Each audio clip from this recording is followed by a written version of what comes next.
good afternoon to everyone, and a huge welcome to our panelists to the first of our AISLi panel discussions. If you don't already know AISLi, I do encourage you to go to our website to find out more about how we promote excellence in language and learning. Today's topic is digital learning and development. Are we future ready?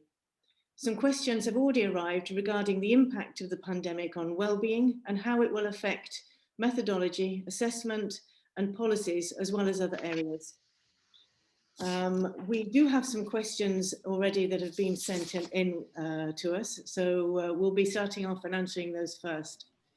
So without further ado, let me introduce you to our panelists, all above all who are friends of AISLi and have been collaborating with the association over the years. You can find their full profile on our Facebook page, so I'll just be giving a brief introduction. So first of all, Gisela Langer, welcome. Gisela is a foreign languages expert and works together with the European Commission and the Council of Europe, and is an inspector of the Italian Ministry of Education. Letizia Cinganotto, who is a researcher for Indire. Hello, Letizia. Silvia Minardi, president of Lend Association. Hello, Silvia. Rachel Launay, director of British Council Italy. Hello. Tom Kiddle, director of NILE and recently elected chair of Equals. Hello, Tom. And last but not least, Julie Wallace, academic coordinator for AISLi. So let's start off straight away on a positive note. The first question is, what opportunities has the pandemic opened up for the future of language teaching and learning? So I think to answer this question is Tom, Rachel and Julie. Okay. Thank you, Sophie. Pleasure to be here with you all. So things that I think the pandemic has caused and why there are opportunities. Firstly, a hugely accelerated exposure to online learning among teachers and learners around the world.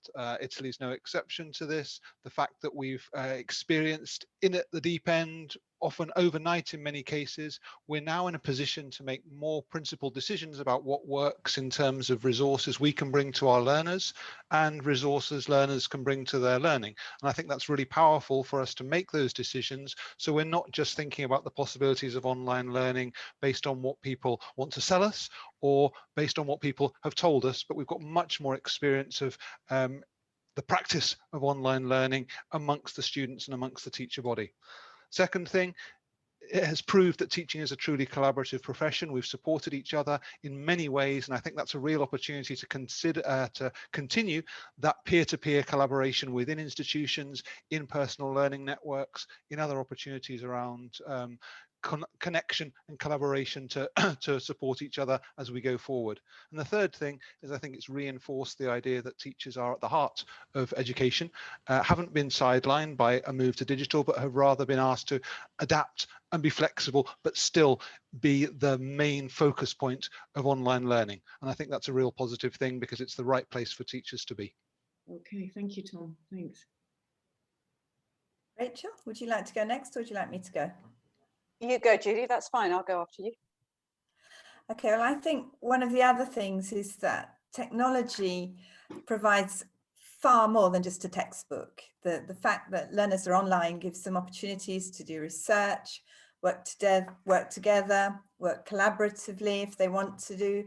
They can do peer-to-peer mentoring. And also, I think it's helped the learners become independent. I don't think it's been easy, and I don't think all the learners have become independent, but I do think that the younger of the Generation Z will be looking towards this kind of education in the future. I think they'll be expecting it now because this is where they started their pathway, if you like. Rachel. Thanks. Really interesting points. I'd like to add one more point then. I think we have had a huge opportunity to look at how global the market is, if you like. The online experience has turned a world that is already small in a sense into an even smaller one because of the exposure that we get right across the world. it's really interesting to think that if we have an online product, that we could have students from not just within our own country and right across the country where we're working, but across the continent and across the globe. And it's really got us thinking about content and what is appropriate content, which we have used very much within our monolingual classes, for example, within Italy, as we're in Italy now. How do we adapt that content for a much more varied target audience, a bit like we have in the UK when we have multilingual students in a class in the UK. So this online learning has just really opened up the world, or opened up the classroom to the world, and it's that's a very interesting aspect to consider.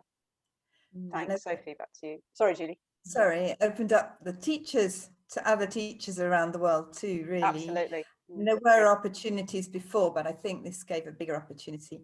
Can I also add that in Italy, we've come in with a new evaluation system for primary schools, and it's, in my opinion, one of the most positive events in the last year. It's a wonderful way to evaluate people. There's far more focus on the individual and less comparison, if you like, and they're looking at the ability across the 4 skills, but individually, not just giving a mark 8 out of 10, which was kind of meaningless before. And they're also giving something on discourse analysis. They're giving an evaluation on discourse analysis, so that they're showing that learners, even at primary level, are able to do things or need improvement. It's a really positive way of evaluating young learners. Nice, nice. What do you think the long-term effects will be of that, Rachel?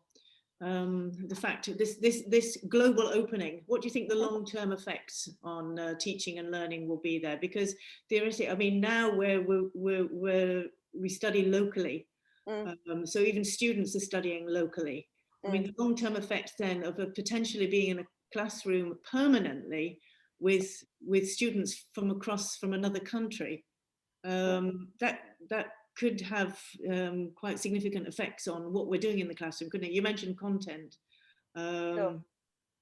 I think in some of the research we've done in the last 12 months, it's actually really clear, Sophie, that there are different kinds of needs and wants within our target audience, you know, for students. So offering an online opportunity outside the COVID situation doesn't mean to say that's suitable for all students by any means at all.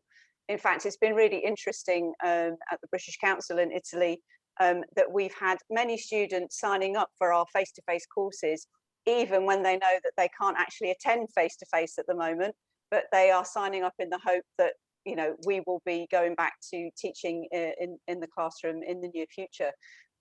And then we've had other students who are signing up because it's online, and they're actually 2 quite different types of student that are looking for that, which is really interesting for our markets and for our content. So when I talk about the global, I think it's there as an opportunity, but it certainly isn't the only way that we will be going. I think there's room for all sorts of different offers there and products as we move forward. It's just showing the breadth of what is on offer, and also the breadth of the student needs and changing behaviours. Yeah, okay. Which would lead us actually, oh sorry, Tom, would you like to say something? Just wondering if people on the panel think that will apply equally to the state sector as the private sector. Will there still be opportunities for that globalization of the classroom within state sector schools? Sylvia, I mean, this was the next question actually, was how do you think methodology will change in the future? But it's kind of connected. Sylvia, I know you're teaching in the state system, aren't you? And Gisela, you're Minister of Education. Letizia, what do you think? But I think that the situation will not be the same in state schools, but in state schools, we've got the opportunity, we already had the opportunity through eTwinning, Erasmus, to connect with different countries, with schools abroad, with other classrooms. And I can say that hopefully there are these opportunities And there were these opportunities in the past 12 months, because for those of us who were already used to opening classrooms, especially for language education, it was really extremely important, because in a certain way, it was as if we were already doing certain things online. And we started to do everything online with classrooms connected around Europe, or with classes also abroad. And this is extremely important. This has been extremely important for language education, especially to support certain skills, for example, and certain things that we couldn't do just in an online situation, the classroom teacher and the classroom. The fact that we could open up classrooms during the pandemic was extremely important in terms of motivation as well, because the students started to exchange feelings and descriptions and stories of what they were actually living. And it was extremely, according to me, from my perspective, it was extremely interesting. Nice, nice. Thank you. Linked to what Silvia was saying, also because Erasmus and eTwinning our national agency at Indire, so we are particularly proud of all this opportunity that we provide the teachers and students to connect, not only at national and international and global level. So of course, I completely agree with Silvia. And in terms of methodology, I may add something that, some lessons learned that we collected from our research at Indire about the first lockdown, and then the experience of the DAD and DDE, which is now the situation, of the remote and blended. Well, what I think is really one of the lessons learned is flexibility, and I would connect with what Tom was saying. Flexibility is the key word. Is just one of the major lessons learned in terms of, both from teachers and students, of course, and also in terms of methodology, because now teachers are used to any sort of tools, and well, they do everything online. And iFlex would be, in my opinion, the future of our of methodologies and of our learning scenarios. That is the international term used to express this sort of hybrid, remote, and so flexibility in terms of tools, and also the need to just reshape flexibility also in terms of the curriculum design. Teachers experience a lot of different methodologies, like project-based learning, like phenomenon-based learning is one of the latest trends. So the online learning has opened up to different new methodologies that I think it could be the future, and also can help reshape teaching and learning, but also the curriculum, because it's not the curriculum. Once again, it's flexible. So different subjects. It's not. We don't have program, because we have national guidelines in Italy, but with online learning, it's even self-evident that you cannot follow a certain program, but you need to work for cross-curricular projects, for example, so linking different subjects. We had, for example, educazione civica, civics, that is compulsory now in Italy. That could be a really good opportunity for teachers to work on interdisciplinary cross-curricular pathways, of course, with using the language as tools for instruction. So I think all these new methodologies that a lot of teachers experienced during the remote and now during this sort of blended hybrid situation can be successful in the future as well. Letizia, you're touching on policy there and talking about changes in the curriculum. Gisela, that's your specialization. Do you think these changes have already happened, or is it something that we're looking towards happening in the future? Because I think in this pandemic, there hasn't been very much time to make changes. People have just very much been dealing with an emergency situation, haven't they? So your microphone, Gisela.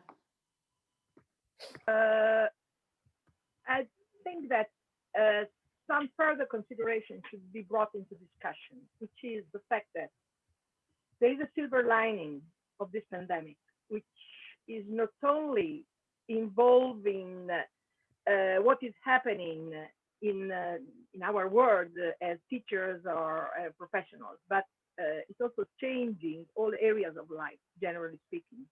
And this is very important to focus on, because we have not had an impact only on our professional lives, but also on our personal lives.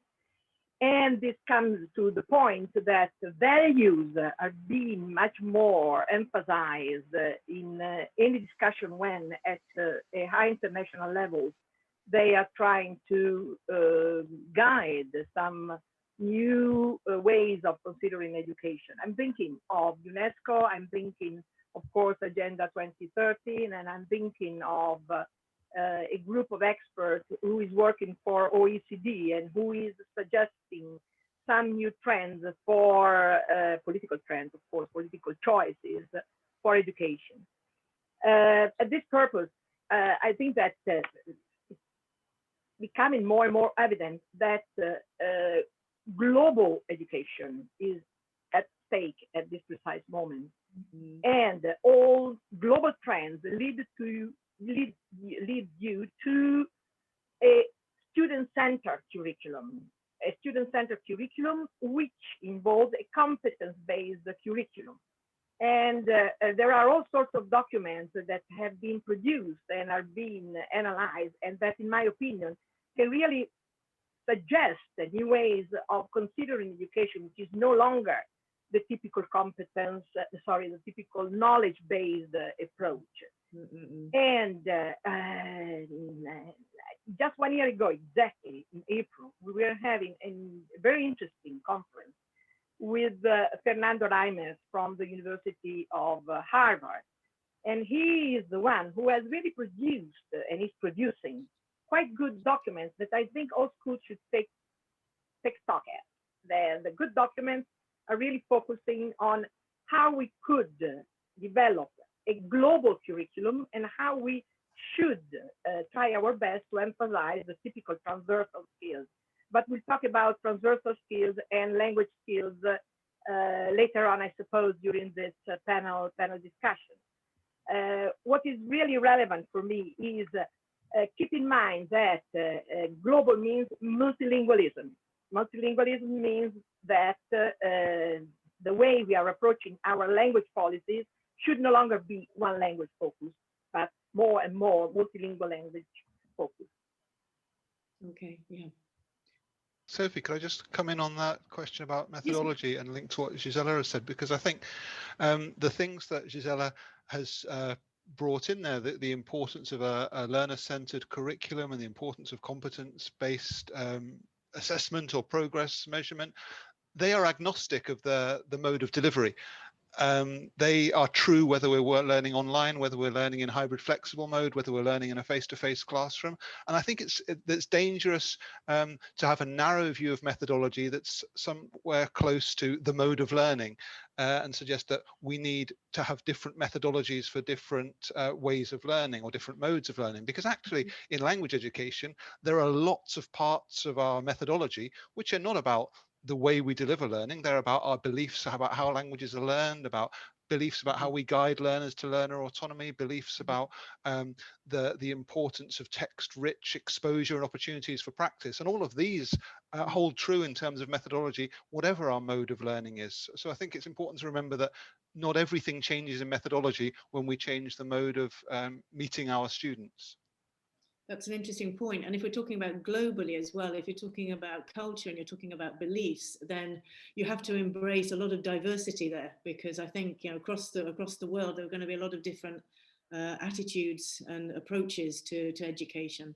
So I would imagine it will be quite a slow process to embrace all of that together. Or rather, this is the real plunge into really accepting diversity. So we talk about it a lot at a local level, but then this really does put it out for us. Sylvia, I wanted to ask, as you're in the classroom, Do you feel that this is happening, what Gisela was saying about the multilingualism and pluriculturalism? Is that? Yeah, the fact that in particular that most of our classes are now with students with different languages in their repertoire.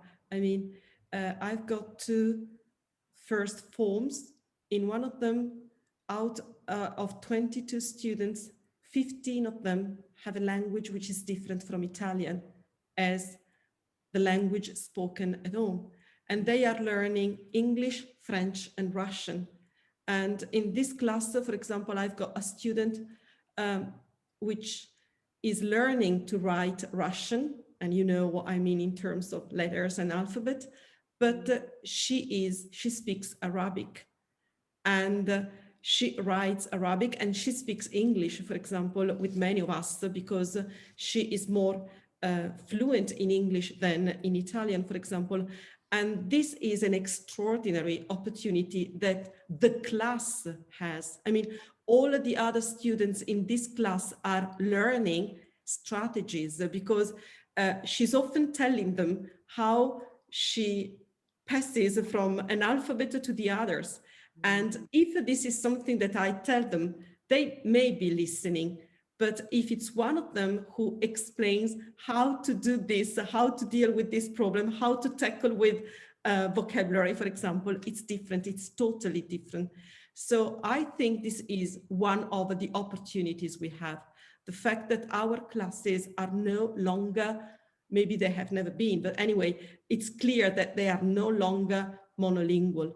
And it's a great opportunity, according to me, for language teachers, because they have in class someone, and more than one, in many cases, more than one student who can really help you to show how languages can be learned, not just the language, but languages.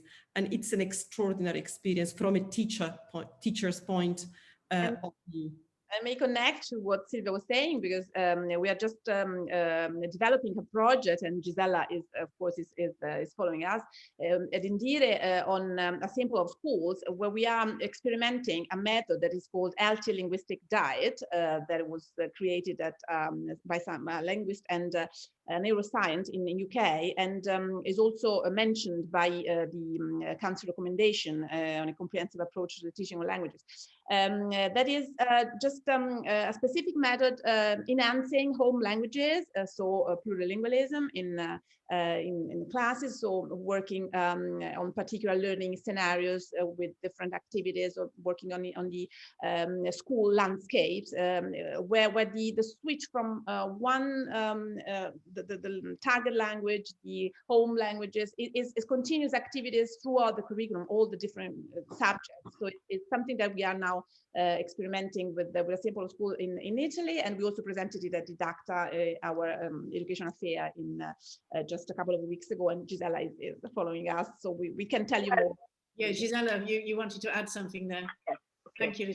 It's definitely important to focus on language education, but keep in mind, languages are the focus, but also cultures are the focus. So in these classes, intercultural education, mediation, and all activities that really can make people interact, not only using languages, but also comparing cultures and integrating the different ways they usually are working with. So in my opinion, next step should be focus more on intercultural learning, focus more on the intercultural activities, and focus more on the importance of diversity, both language and cultural diversity within classes. Just a quick the point that also, of course, relates to what the new companion volume is offering, companion volume for the Common European Framework of Reference. Yeah. The new companion volume really gives us the possibility of having tools that guide us within a good language competence, but also a good intercultural mediation and interactive competence as well. Yeah, okay. Yeah, thank you. Thank you. Good point let's move on to the next question now. There's a lot to say. We could actually talk about one question for an hour and a half, but we've got a few more to touch on here. The next question moves on to slightly connected, but a slightly different angle. In what way do you feel psychological factors will impact language learning, teaching, and the workplace in the future? Okay, so I'll repeat that. In what way do you feel psychological factors will impact language learning, teaching, and the workplace in the future? And that's a question that I'm going to pose to Rachel and Julie. So I think I'm the only one with my mic on, so I'll start.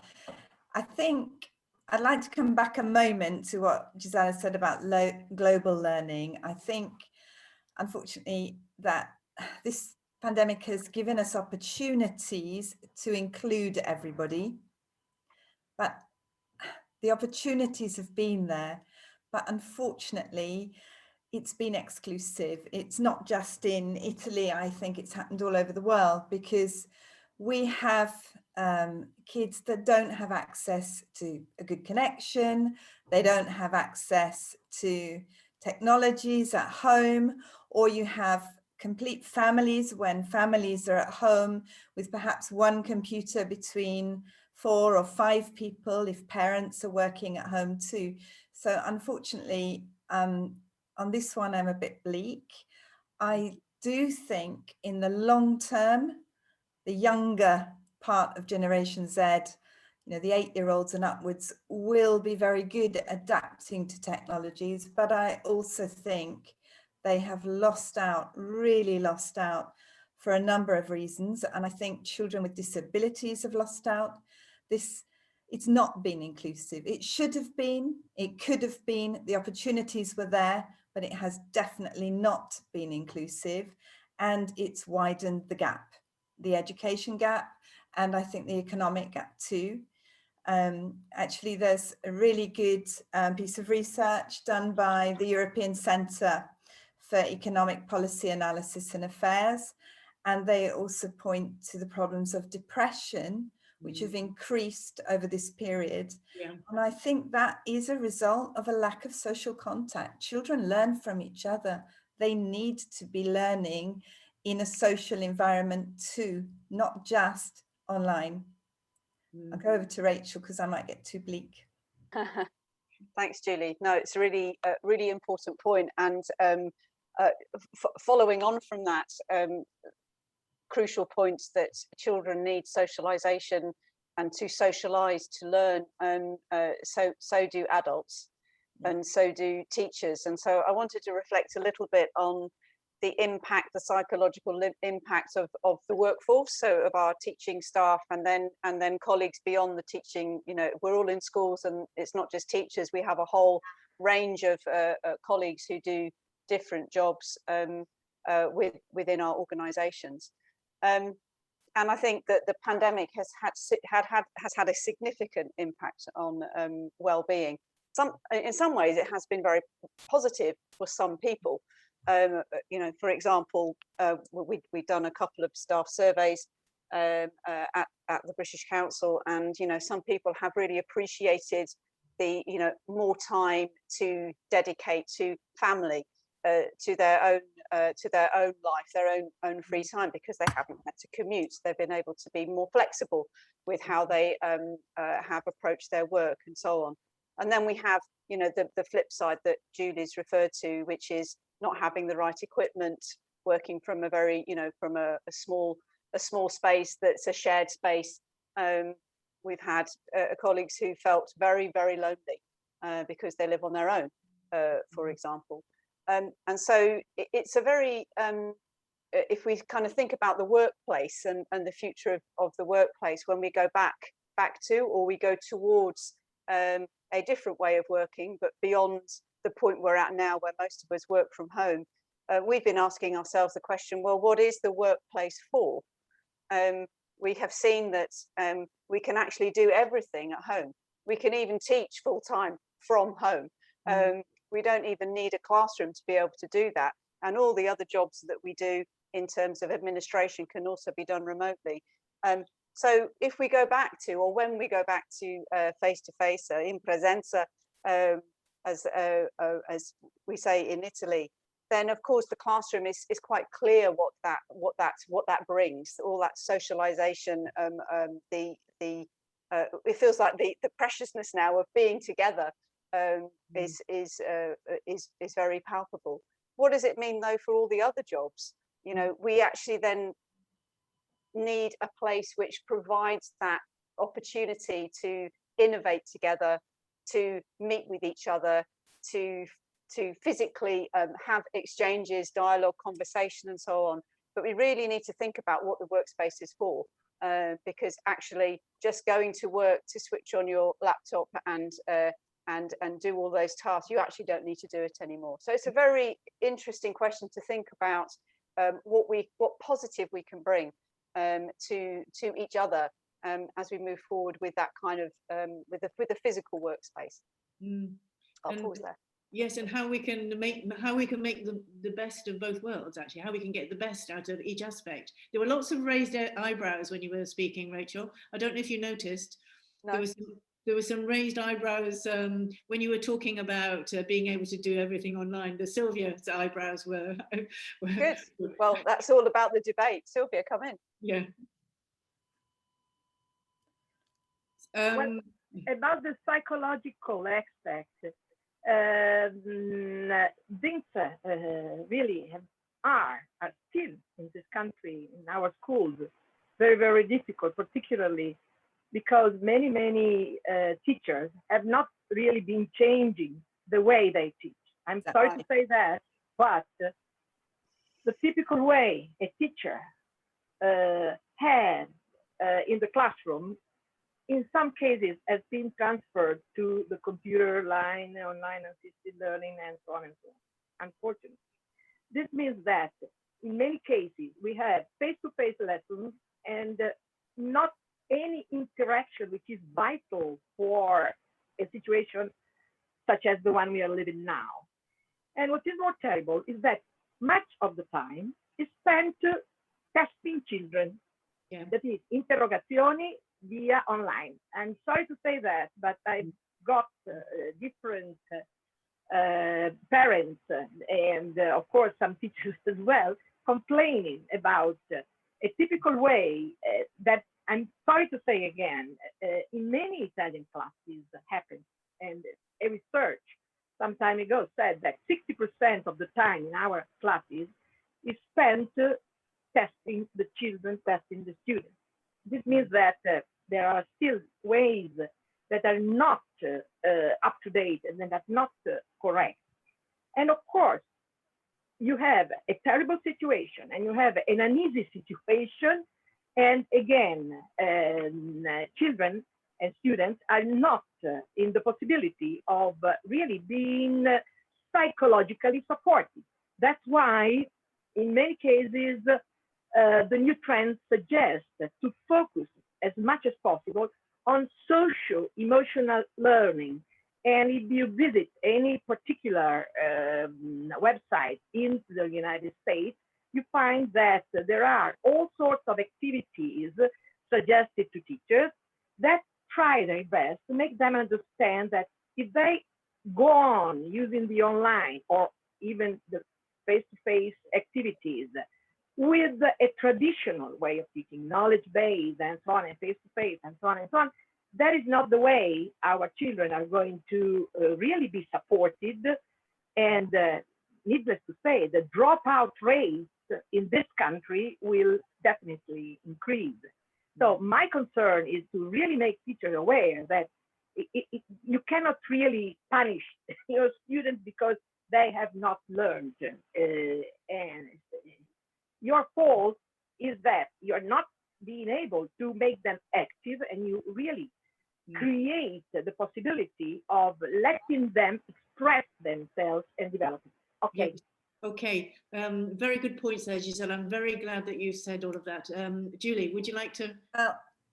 I'm going to come out in support of teachers to some extent. I do agree, and I've been teaching online and in the classroom throughout the pandemic because I've been working with primary teachers.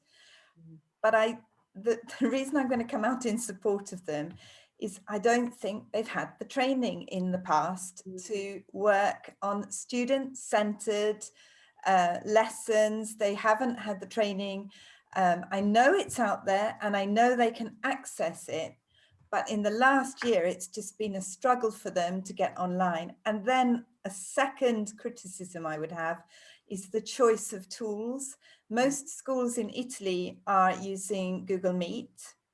And they don't know how to set up a Google Meet classroom in order to have other rooms in Google Meet where students can be learning. They think they have to be in one room and keep an eye on the students. They don't know how to use other support technologies or other collaborative tools online.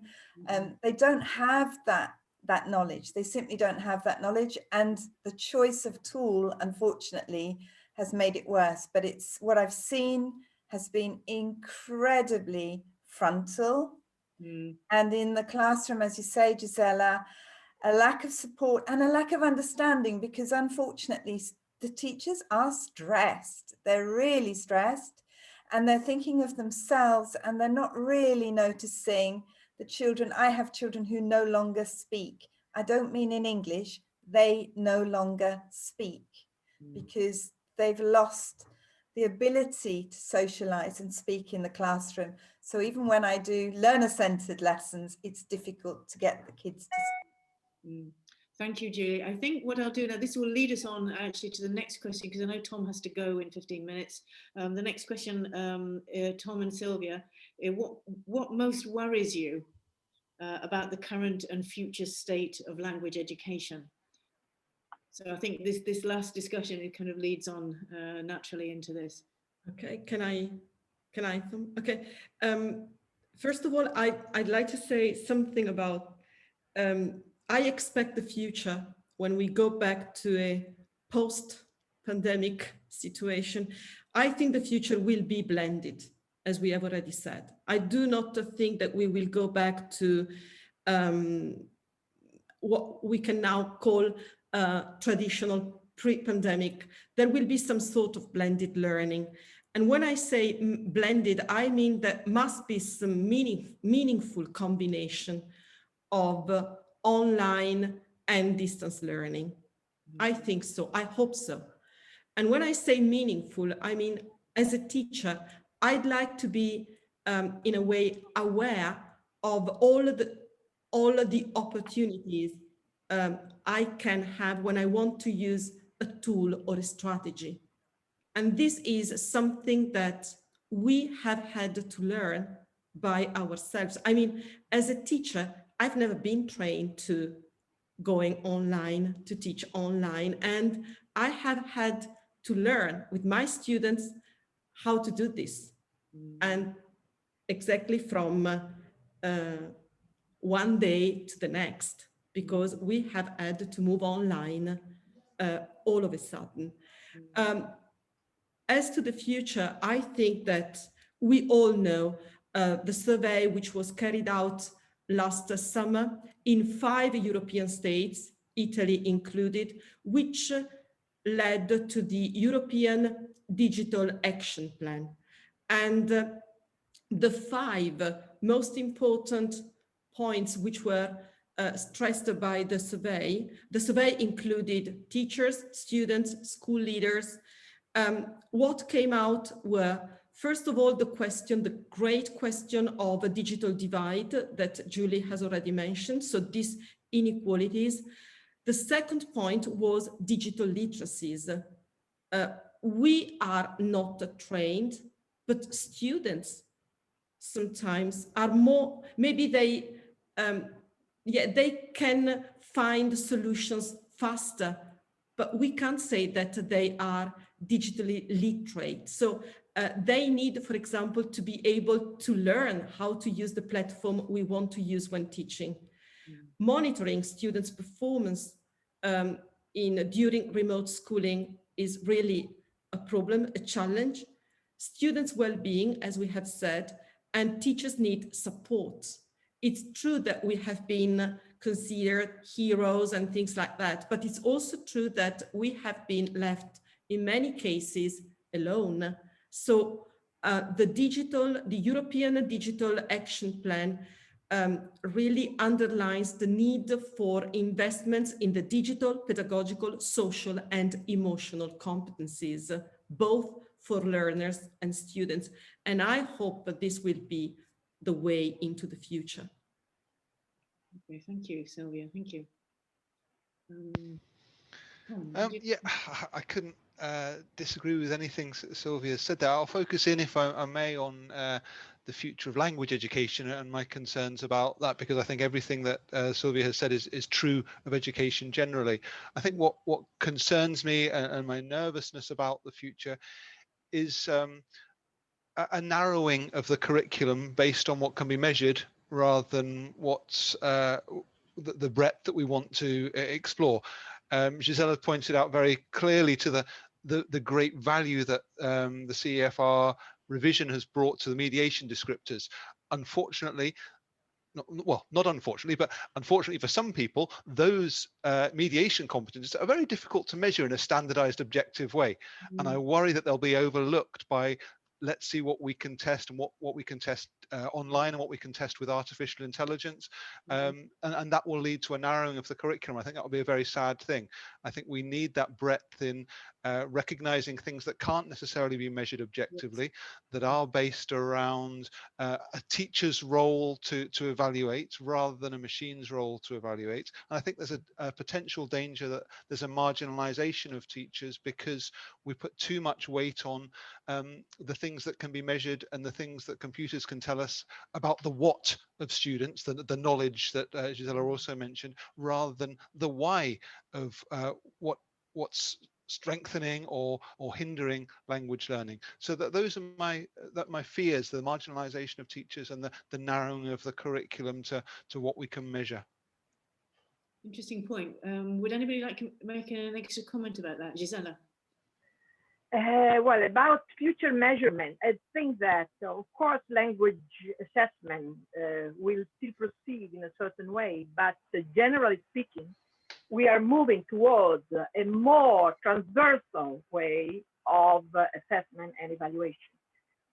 We have already seen that in 2018, PISA and OECD produced a report on global competencies, and the trend, in my opinion, is definitely towards a transversal way of analyzing competencies, where language is not separate, but is within the general transversal skills and competencies. So when you think of languages, you should think in a different way.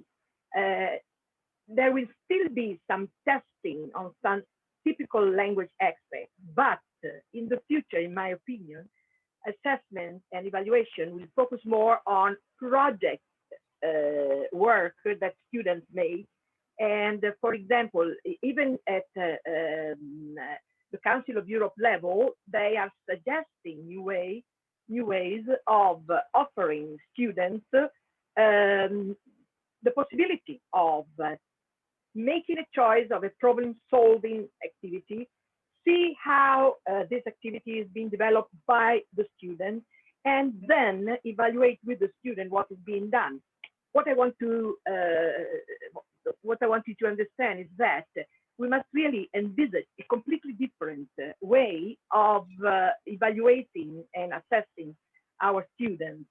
And the way we are doing it now is okay, but also thanks to the artificial intelligence and new ways that digital tools are offering us, in the next 10, 20 years, we will have very, very new ways of testing and evaluating our students. Okay, would anybody like to add anything to that about assessment? It is actually one of the following questions was talking about whether to remove formal testing or not this year. In fact, I know some teachers that I know said that they feel that with the testing system, they feel that the teachers' weaknesses are being evaluated. by these formal standard testing in the state school systems, particularly this year. Would anybody like? Yeah, one of the issues I think is that, and another issue as a teacher, is trying to get through the curriculum, do what they think they have to do, no matter what, even if the number of hours are reduced or half the kids can't get online. But the teachers feel this pressure that they have to get through their course program. And at the same time, they also feel they have to test, but it's always summative testing. It's rarely formative testing, and they never or rarely share criteria, because most teachers are not test writers, but we expect them to write tests. I know we have Tom, who's the expert here on testing and assessment, but that's a serious issue, I think. And then on May the 5th in the primary schools, we have the great InValsi, or SATs in the UK, and teachers that I've seen are all asking, please can you help us prepare for the InValsi? We're teaching for them to pass the test. We're not teaching for the students to learn. And the emphasis has been lost somewhere along the line. What do you think, Gisela? Yep. You're thinking, did you mention what is my opinion about that? Well, I think that traditional exams, as you all know, in different countries have come to a halt. So many countries have stopped developing traditional exams, and in our country as well, because at the end of upper secondary school and lower secondary school, we are having totally different exams if we compare them to the past. InValsi is now being on. It has been cut only at grade 10, that is when students are aged 16, and the other tests have been cut. So also for primary, tests have been cut. And I think that is positive anyway, because, well, it is true that some teachers work to the test, but it is also true that you need to be tested and you need to be compared, you need a comparison with other classes, with other people, and particularly appreciate the activities that also become a way of suggesting teachers how to develop testing within their schools. So I would say that, and you're correct when you say you are not supposed to teach for the test. Testing is just a way of monitoring. So ce n'est pas le but, l'on dirait en français. It's not the final aim. Test should be one of the many tools we use, and I definitely agree that testing is a fundamental part, but let's not make it the 60% of the activities we do in our classes. Let's use it as one of the many tools we have, and let's say that this is just a checkpoint. Let's see where we are. Let's see how things can be ameliorated, and that's about it. Anyway, the fact that traditional exams have come to a very difficult position from now on is definitely a point that we must consider and think how to develop new future ways of coping with what our schools and our education systems should offer. Yeah, maybe we should even change the language, actually, because even the terms like test and exam already trigger off multitude of connotations. So I think even calling it a review might even change the attitude to it. I mean, I think everybody has that apprehension immediately when you talk about exams and tests. We could call it observation and feedback. Yeah. I was thinking that one of the opportunities to come out of this is being able to observe teachers, not in state schools, I know, but in private schools, we're able to observe them by asking them to video their lessons and send them in. Why not do that with kids? I mean, these are opportunities, I think. Yeah. Well, Okay. for example, just one thing occurs to my mind. If we are supposed to build competencies within our schools, and if collaboration and teamwork are part of our daily life.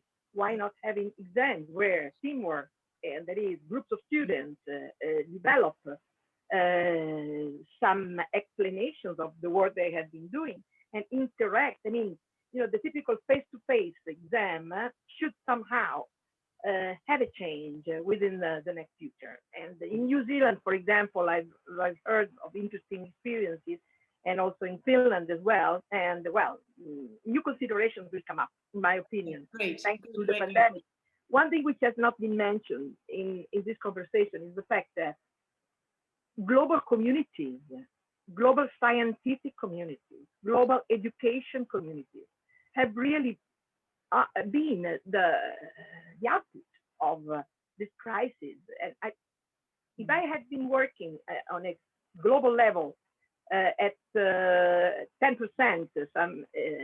last year, now I would say that I'm working at 30 or 40% because my community, my education community has really become larger. Expanded. And I hope that this has been the same also with our teachers. Yeah, this is the opportunities we were talking about at the beginning. The potential for collaboration, professional collaboration as well, has been amazing. I'd like to, I'm sorry I have to change the subject because this is very, very interesting. But a question, Letizia, I know your particular line of specialization is in online interaction. So how do you think student interaction has changed during the pandemic?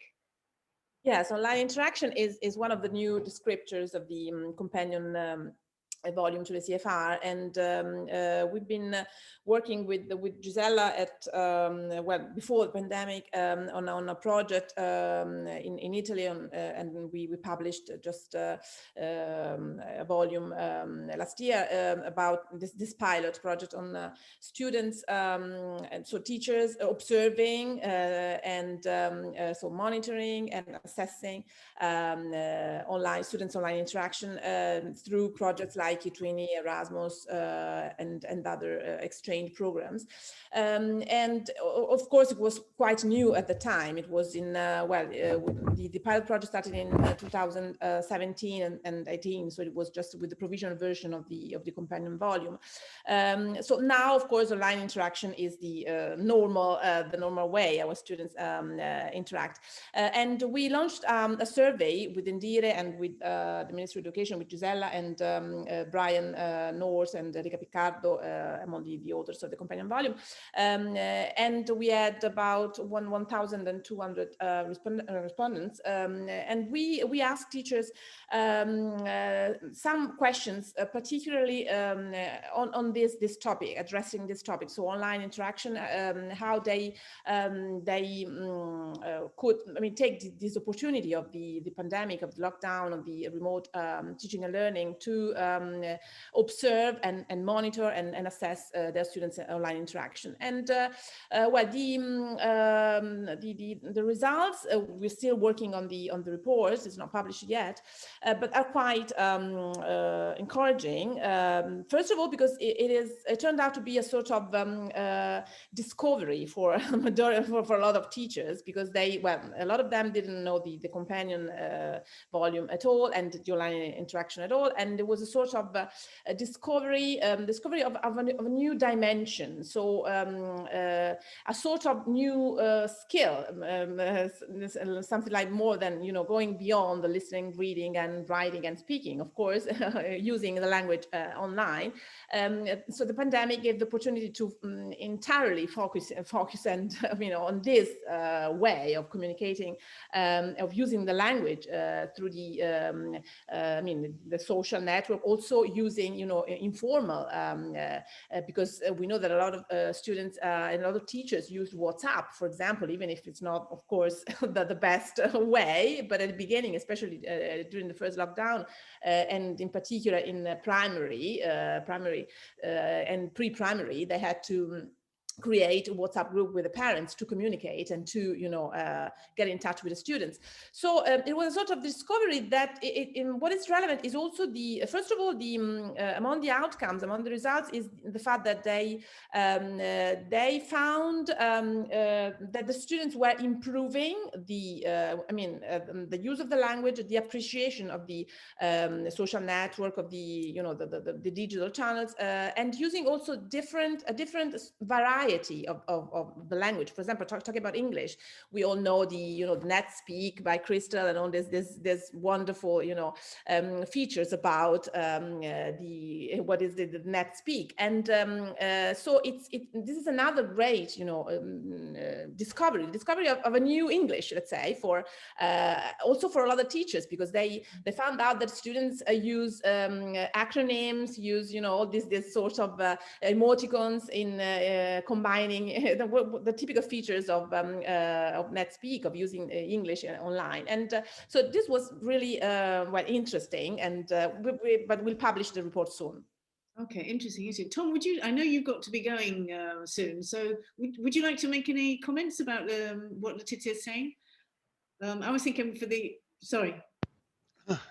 Yeah, I think it's fascinating. I think it's I'd probably speak as a parent rather than a teacher on this one, and just observing the forms of digital social interaction which have replaced the normal interaction between my 9 and 11-year-old and their friends, and they're multiple. They're verbal through gaming consoles where they have headsets and are talking to each other while they're doing other activities.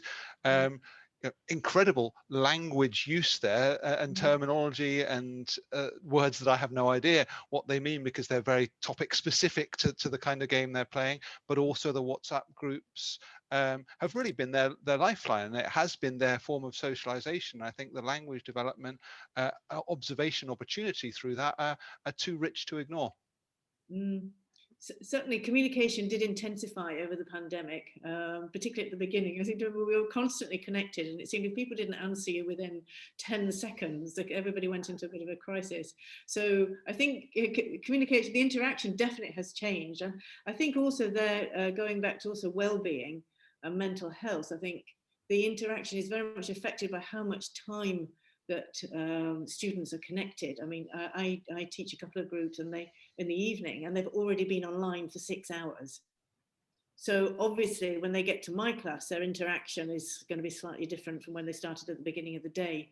I think that's true for the teachers and probably all professionals as well. When you're working from home, where's the shut-off point? When are you not at work if you're working from home?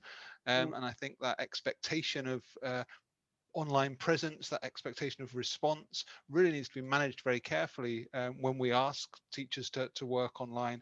If the future, as Sylvia says, is blended, then those parameters need to be drawn up and agreed, and teachers' voices need to be heard in that, because it's a danger otherwise that it's a 24/7 role. Yes, you're right. Would anybody else like to make a comment about this? I mean, the fact of the boundaries, also the boundaries of communication as well, because it's just when, as you say, when you start work, and I've heard of students being tested by their teacher on a Sunday afternoon, for example. So yeah, the expectations change. So yes, I think we do, when we go back to normal, we, as you say, Tom, I agree with you. We do have to be very careful about setting boundaries of when we're studying, when we're working, when we're available. Maybe we're lucky in a way that we've already developed, but I would imagine for kids, when I look at the 18-year-olds now who are preparing for their what would be their A-levels in the UK, for the maturità, they're absolutely exhausted because they're online all the time. But so, may I add that there are, I'm mainly teaching at the moment in primary schools and middle schools, although I have been doing some work with teacher training abroad with Tom. So one of the things I've noticed is that connection with a smile. There's no connection when you're in the classroom like this. In fact, I've developed incredibly deep smile lines around my eyes, because I try in every way to show them that I'm listening and I'm interested. But it's really hard. It's really hard in the classroom with a mask to even recognize who is trying to speak. And of course, when you're trying to do any kind of learner-centered activity, the noise level is enormous because everybody's trying to speak through their mask, whether they need to or not, they raise their voice. It's been very tiring physically too. So you'd prefer to be online at that point? If I'm honest, I'd prefer to be online, but not on Google Meet. The teacher, sorry. I think definitely we need to take the best of both worlds, don't we? There are a lot of advantages to online teaching for all the benefits that we've said, but we need to have using the right tools, knowing how to use the tools properly as well, using them for the objectives that they're set up for. But then I think it's not too much of a good thing, is it? I mean, if we had the balance, it would be ideal. There are definitely, like we said, benefits for the blended learning, for the hybrid in the future, for all the reasons that we've said: quality of life, balance of well-being, that ability to have that flexibility, and to be able to pick and choose and put together what's the best format for what your particular objectives are. I think we've gone too much to one extreme, haven't we, in the pandemic? We've been like literally sort of plunged in at the deep end, and now we're kind of coming out and saying, what happened? We need some armbands anyway. I think that point, Sophie, that you're making, that it's still actually all very new. So it's so important to keep checking in all the time, whether it's with your students, and there's a whole variety in terms of age group, whether it's with your staff, your teachers, whether it's with your kids, your partner, your friend, your family. That's this checking in and seeing how people are. So going back to the well-being question that you raised again, it's just not making assumptions about how people are doing, and as leaders, employers, colleagues, to keep checking, because as we move through this extraordinary phase, which keeps on being extraordinary, there is a kind of limit to resilience, or let's say resilience needs to be nurtured a bit. I mean, I have been just completely bowled over by the resilience, innovation, strength, creativity of my colleagues here in Italy, particularly teachers, but not only the teachers. But I just know that resilience has a bit of a shelf life. It can go on, but it really needs to be kept an eye on and nurtured. And everybody has an individual response to the situation within which we find ourselves. So it's just keeping, even though it's starting to feel very familiar, I'm talking about myself, I have to keep remembering it's actually very new, and it's new for everybody. So yes, you're looking right. out for each other is so important. Which is something we should do anyway.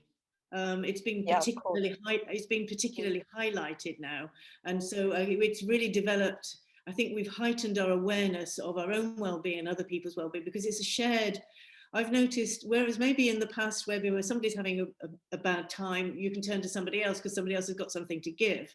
In this period, actually, nobody's really got anything extra, in a way, that everybody's under the same amount of strain. So it's a real shared strain, let's say, which as a positive, I guess, is that awareness of it. And hopefully when we come out, we'll keep that sensitivity to other people's well-being.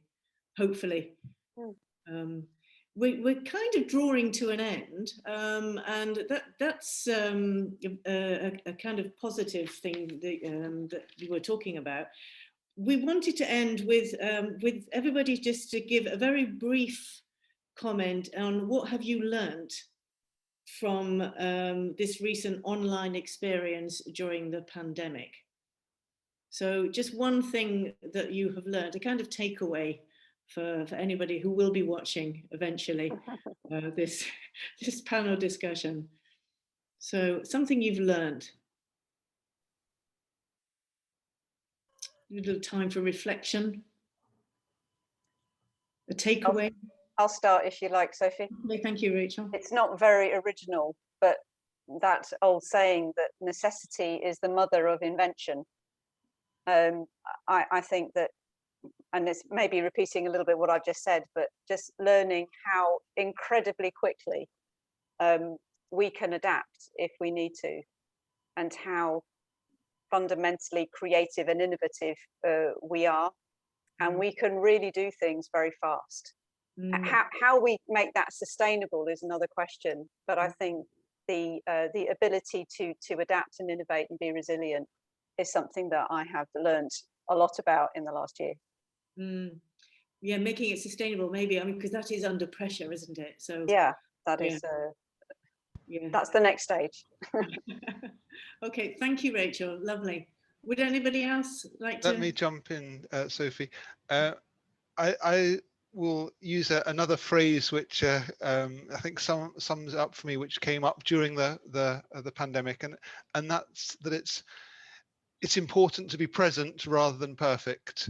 It's okay not to be your usual brilliant self under times of intense pressure and change, and we need to give ourselves a break as teachers, as professionals, and allow that in others too. Okay, so thank you very much, Tom, because that's kind of like an official pardon for this technical problem that we had at the beginning. I'll take that away from myself personally. Thank you very much. Anybody else? Yeah, if I can say something, I've learned a lot about technology, a lot of things which I didn't even imagine existed, and which I didn't even imagine could be useful for language education. But I've also learned that I need time as a teacher. Time for myself, as Rachel said before, but especially time to learn, time to understand how to use all of these technological tools we have been obliged to use. Because I'm sure that we have had to change things so rapidly, and we have made lots of errors, lots of mistakes, but at the same time, now I need time to reflect, time to take a break, and to understand what is really important for me in the future, if the future is blended learning, which is what I hope would be. So in a certain way, no more technology, but lots of time for myself and for my professional development, which I hope will continue in the way it has been organized in the last 12 months, because also teacher training has had to change dramatically because of the pandemic, something which we haven't touched, but it's a really key point for an association, for example, of language teachers like LAND. Yeah. In fact, that was one of the subjects we originally had wanted to discuss, but it was too much to discuss in this particular moment. Maybe we can have another one, and we could talk about the teacher training. We could have the sequel. Tom, you have to go. Yes, shall we say goodbye to you, and then we'll carry on and just finish off, round up with everybody else. Thank you so much. I wish I could hear your closing comments, but I have another commitment waiting for me online, of course. Oh, right. Okay. Thank you very much. Lovely to speak to you all. Thank you, Tom. Thank you for joining us. Thank you. Bye-bye. Bye-bye. Okay. Okay. I may jump in with my... Please do jump. My personal lesson, first of all, is that we can do everything online. I mean, yes, as Silvia was saying, something that you couldn't imagine. But my personal lesson learned, apart from my job and from, I mean, the link with the school and so on, is the fact that sometimes, I mean, with the this massive Zoom and what else, and Google meetings, I found out another way to another sort of socialization. I developed a different, let's say, skills in, for example, yes, in get in touch with friends. I mean, we had parties. I had my 18-year birthday, my daughter, and we celebrated it during the lockdown. We celebrated it online. So this is something that we found out, that we can also be, let's say, this social dimension. David Crystal, that I love, just said that it didn't lie the physical distance, but the social distance, and that's something that I really, I find so relevant, because you can also be, of course, is another social dimension is different, but if you want, you can be in touch. You can, you can, and this is something that you can that can also work with, for example, with the educational relationship. You can be, let's say, a cold teacher in presence, and you can be a warm teacher in online. I mean, it's not a matter of the medium. So that's my personal lesson learned. Yes, you're right. You're right. You make what you want of the space wherever it is. If it's in presenza or online. Yes, I agree with you. Even though I think sometimes it's a bit sad when I've seen people graduating online. You kind of think that's a shame. Yeah, those really special moments. So anyway, hopefully when we go back, there'll be lots of one big party for everybody, with social distancing, of course. Julie. Golly, I was hoping you'd go to Gisela first, because I reckon she's right. learned at least 3 new languages. Okay, if you're not ready, then Gisela, then. Oh, your microphone, Gisela. Sorry, you're on mute. Sorry. It's not easy to summarize all that this pandemic has taught to me. As I was mentioning at the beginning, it totally changed the way of dealing with education. And this means that I've been connected to different people in different parts of the world.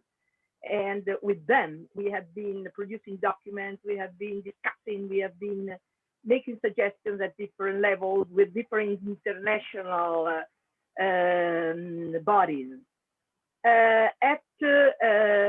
From a personal point of view, the pandemic totally changed my life. I was a globetrotter, moving from one continent to the other very easily. And suddenly, for 1 year, I could have never thought it would be possible. For 1 year, I've been working with this computer, mostly in the room where I am now. But the computer has been moving with me across all continents. I happen to have conferences starting at 4 o'clock in the morning with China and ending up in the afternoon with conference in South America at 11 o'clock at night, dealing with projects that are across the ocean. University of Toronto, we are having a very, very nice project with Enrica Piccardo and the University of Toronto. And that has really meant a new way of conceiving your profession, jumping from one place to the other. Of course, also the changes in your personal life, but this pandemic and the use of communication tools such as video conferencing has also meant that friends from the old past in the United States or in the Philippines have come up suddenly. And I have been meeting people more often than I would have met them in the past. So your personal life has been enriched. And again, from a cultural point of view, the fact that I can be one day at the opening online of the Scala, and the other day at the opening of the Wiener Opera in Vienna, and the other day at the Symphony Orchestra in Boston. These are typical interests that I really could develop much more than in the past. This has meant that this small device has really opened up thousands of new windows, which are definitely enriching.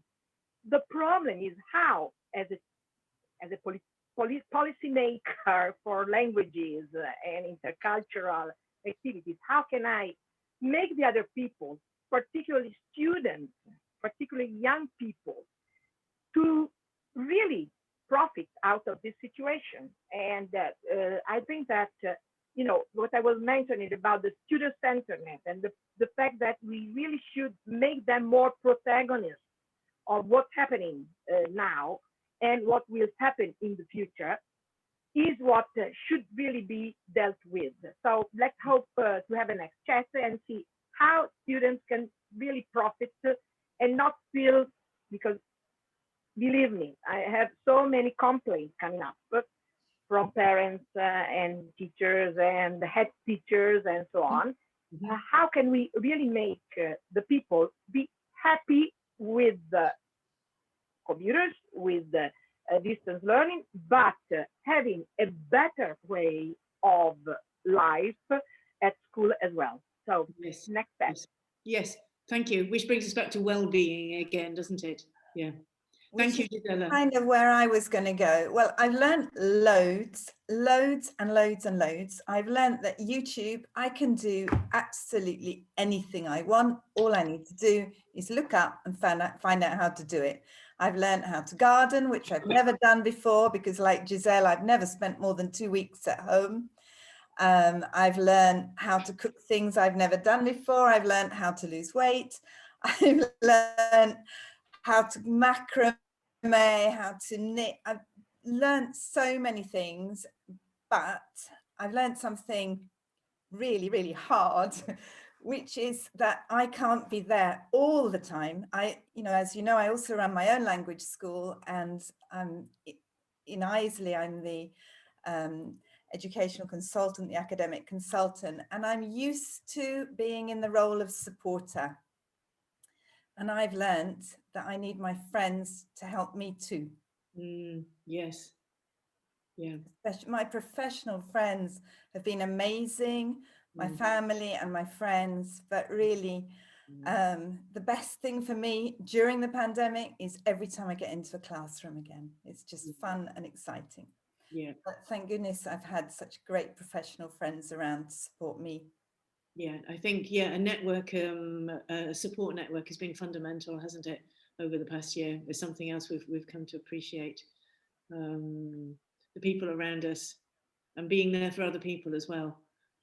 So let's hope then that they're saying that in May we should be opening up again. So let's hope next time we have a discussion, we'll have a different perspective on it, that we've got that on the horizon. We've, in the end, in spite of our technical problems at the beginning, it's been a really interesting discussion.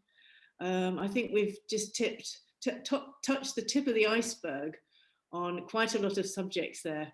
There's definitely a lot more to be said. I wish we could go out for dinner now and talk more about it. In a normal event, we would be able to do that, but it would be nice to have a follow-up to this, to some of these questions, and see how things develop over the next few months. In the meantime, thank you very much for your patience. Thank you very much for participating. Thank you very much for your fantastic contribution and your wealth of experience and knowledge. Put together, it's been absolutely fascinating. So we'll bring it to an end. We'll say goodbye. And look forward to seeing you again, hopefully in another discussion coming up soon. Bye, thank you. It was lovely to see everybody again. Thank you. Thank you. It's fantastic. Lovely to speak with you all. Bye. Bye. Bye. Bye-bye.